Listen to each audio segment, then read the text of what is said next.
Man, it's like Christmas Eve when you were a kid, right? One more day till the Birds kick off from Brazil. What do they got to do to win? What are the keys to victory? About to go over it right now. I'm Wesley. You're watching Beast on Broad Street.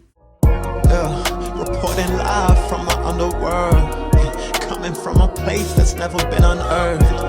How much is your soul? Tell me what it's worth. Do you put your pride or money first?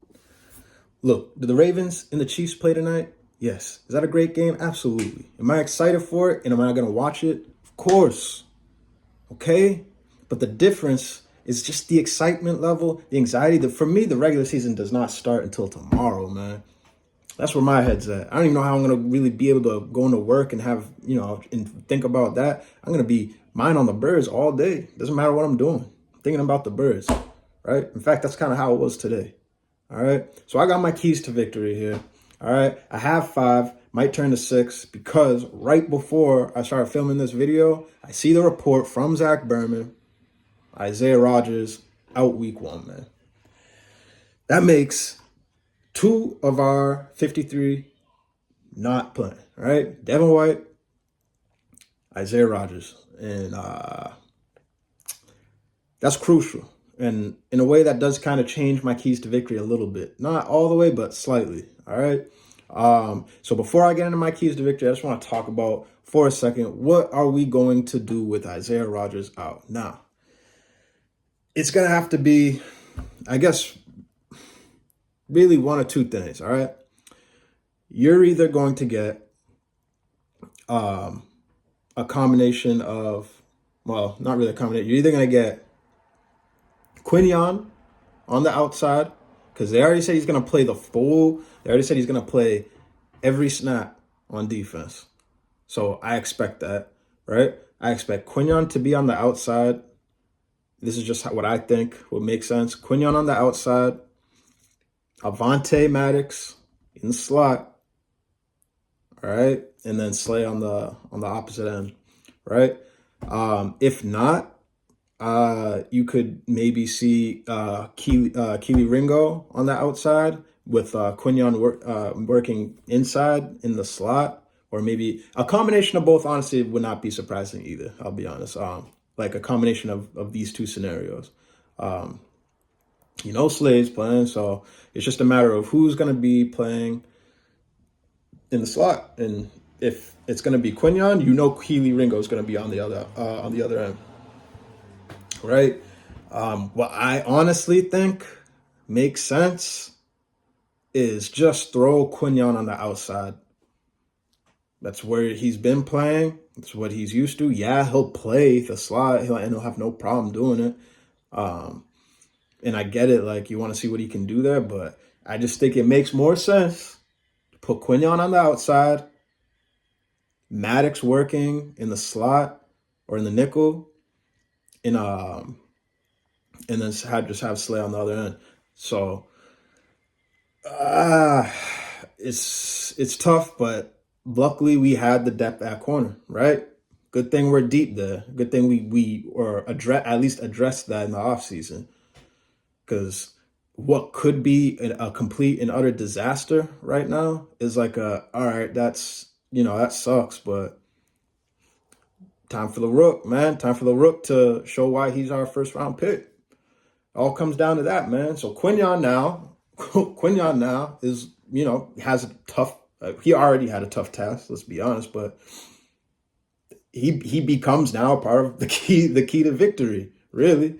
More so him and whoever's playing that nickel position, or him and or Keely Ringo. Keely Ringo has a massive opportunity here too, as well.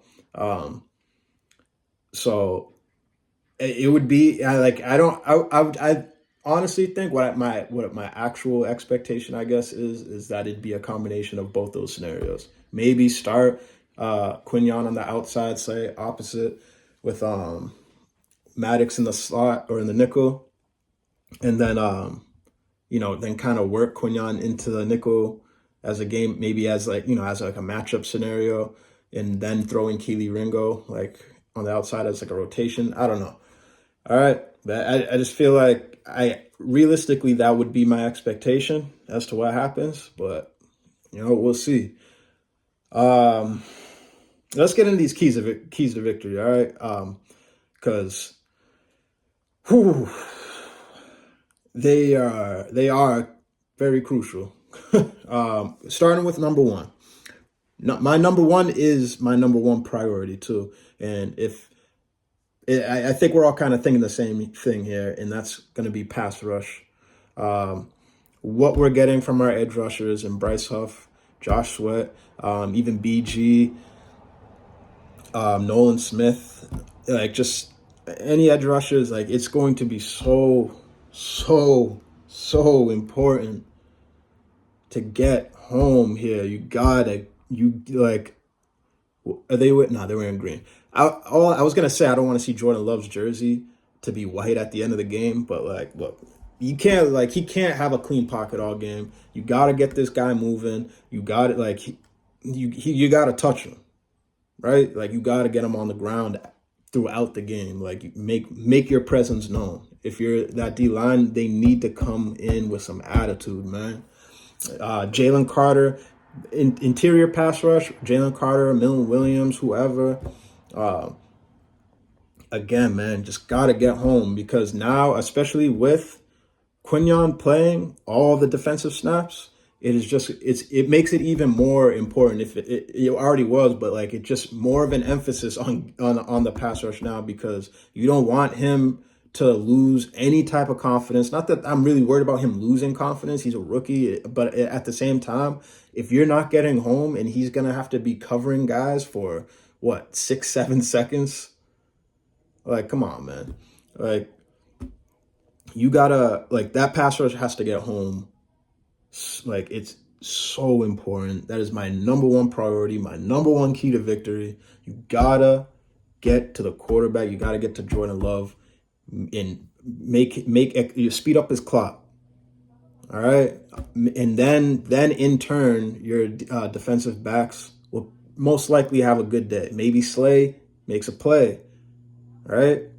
Maybe Quinyon make just a turnover, right? Which leads me to my next key to victory, which is turnovers, man. Last year that was a problem, and we all know it, right? Like we could not, for the life of us, just get a quick turnover, man. And on top of that, not only do we need to get a turnover, but those turnovers need to result in points. So what I want to see happen, we need to have at least one turnover that's going to result in points. That is another big key of victory for me because this game is I feel like a lot of us are expecting this game to be a shootout, and if it does go that way, it's the defense that makes one of those plays, the defense that has a turnover that leads to points, that could be the deciding factor in this game. So definitely a big emphasis on creating a turnover, at least one, right? Get to the quarterback, force a turnover. I honestly think those go hand in hand. I almost wanted to combine them, but turnovers can come in, a multitude of ways, really. But all right, this is going to be heavily, all these keys to victory. Not all of them, but most of them are, they're defense oriented because we kind of know what we're getting out of the offense, but that doesn't mean there's not, some type of emphasis there too. So for offense, I got pass protection being a massive point of emphasis. The defensive front for the Packers, man, they're no slouch, man. They got young, talented guys who can rush the quarterback, right? So Cam Jurgens, Becton, just pass protection is going to be key too because you can have all the weapons in the world. You got half a second to throw the ball. It's gonna be a long day. It's gonna be a long day regardless for the offense if that's the case. So pass protection and calling out the pass protections themselves. So it's gonna be Hurts calling all these pass protections from what I gather, and between him and Cam Jurgens, like that's gonna all eyes are gonna be really on.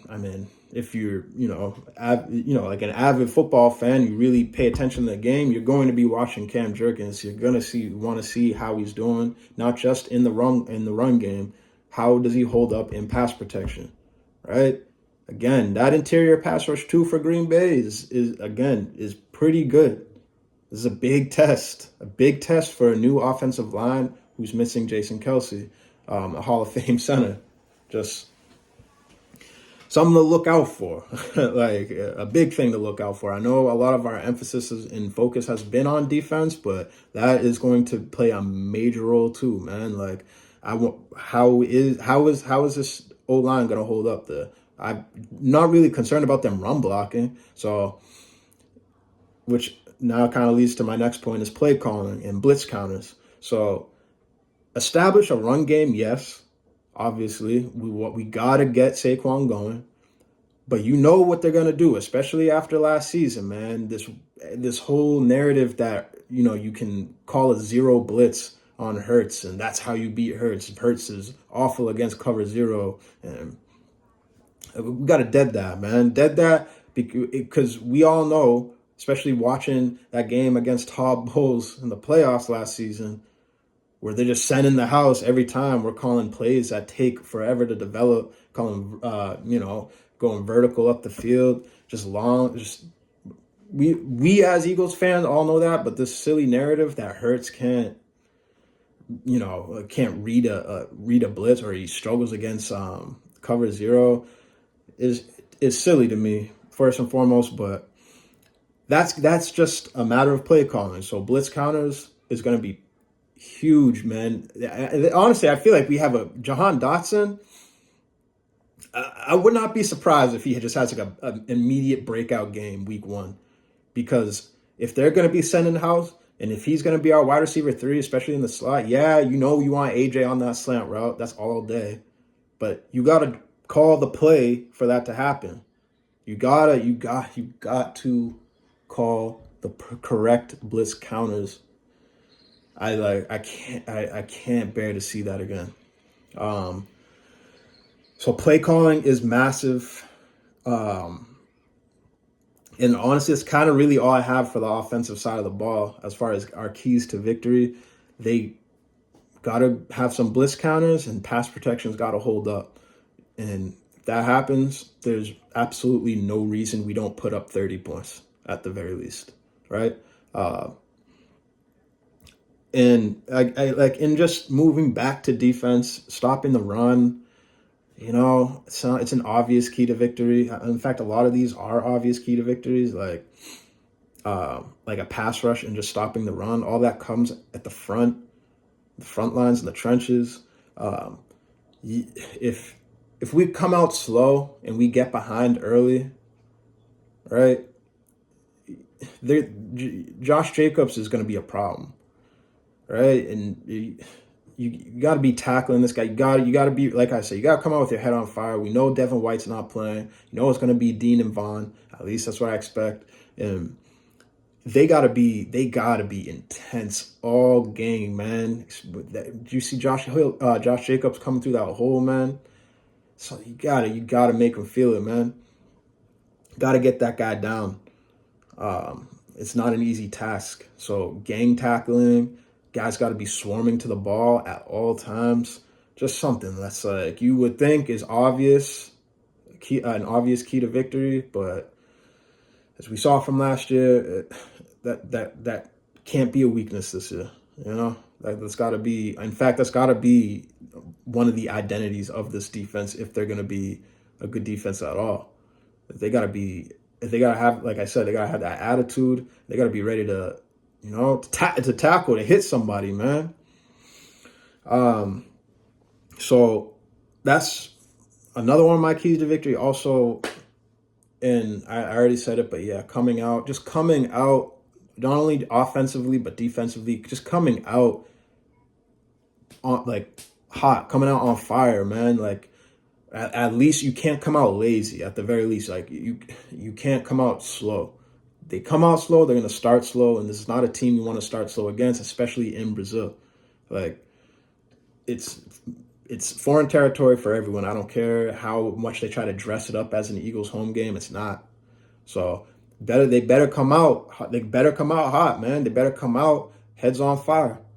But that's got to be if I don't know how you don't week one of the NFL season, your season opener, especially being in a different country, like how you don't come out with your head on fire is beyond me. But that the taste in our mouth from last season is not playing with that type of energy, especially defensively. Just no fire, lack of leadership, just all this stuff. It's got to be deaded. Like it should have already been deaded, but it's got to be like they got to come out and really, really emphasize that urgency, fire. Just oh man, I'm like stretching out just thinking about it because that's the last thing we as fans want to see is anything that resembles last season, anything that resembles the attitude of last season, and it's going to be a long road to week 2 for everybody because that's going to be the talking point is nothing's changed. Everyone's going to get negative. Everything is going to be just a negative atmosphere if they come out doing that. That's why this game is big, man. Like you just gotta. They got something to show. They got something to prove, man. They gotta have some type of chip on their shoulder and play like it. The disrespect is crazy, just league wide. If you're not a Philly fan, man, you like. There's just that this whole narrative, man. Like I said, I don't even want to mention dude's name, but it's like people just using like the fan base to get clicks, views, just to rile up the Philly fan base because we're passionate, we actually care, and we're willing to, we want to talk about these things all day, every day. And some of these dudes in the media, they just take advantage of it. It's crazy. It's crazy. The narrative's just got to stop, man. All that we just got to dead that this season. There's no reason they should be. The goal is a Super Bowl, right? That's our expectation. No way around it. So there's absolutely no reason, man, for this team to come out flat. And if they come out flat, you know what it's going to be for that whole next week. Wow, this is why you play your starters in preseason. That's why I don't know. That's what I'm going to be saying if that's the case. This is why you play your starters, your stars, whoever. This is why you give them time to play in the preseason. I don't want to see anything. I don't want to even have to say that after this game. I want that to be irrelevant. All right.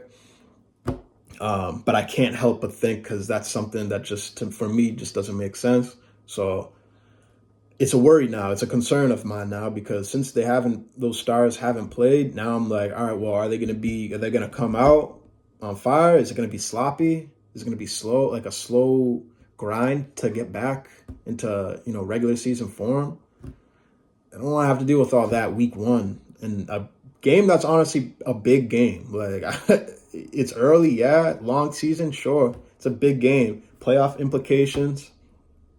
Adversity wise, this is a team that needs to battle adversity. So yeah, it's good that they're getting this type of adversity early, but they also got to fight through it. They also got to battle through it and show that they have the heart to battle through adversity. Or else, what are we doing? How are we going to have Super Bowl expectations and not have heart? So that's where I'm at, man. And honestly. Now, the more I talk about it, it's like that actually I feel like is my main key to victory is just coming out hot, coming out heads on fire, defensively, offensively, having some type of just chemistry, I guess is what I'm looking for. Just like good chemistry, good rhythm, get comfortable. I want to see, I want to see a big play. I want to see a drive where we got big play, right? We get a shot down the field, whether it's to AJ, Devontae, whoever. Then I want to see us be able to work a methodical drive down the field as well. Show me something. Show us something, right? That's all I got though, man, because I'm worked up. I'm worked up. There's a big game tomorrow, and all I can think about is like the what ifs and imagine. I want to see with my own eyes. I want to see with my own eyes who this team is, what they've been doing all offseason, where their heads have been at all offseason. I want to see the preparation put out onto the field. That's all I asked for. That's all we asked for. All right? With that said, go Birds. All right? We're going to make a video probably, Saturday? Right? Saturday morning, Saturday noontime. Go over the game, maybe right after the game. I don't know. I don't know where my emotions going to take me. In fact, I kind of do want to just make a video right after the game. This is my first regular season game that I've been doing any type of content creation. So just gonna do or go wherever it takes me, wherever the emotion takes me, and we'll see where we get. See how I feel about it. We'll take it from there. But go Birds, man. One more day. One more day. All right. I'm Wesley. Thank you for watching. Let's go. Let's get this dub.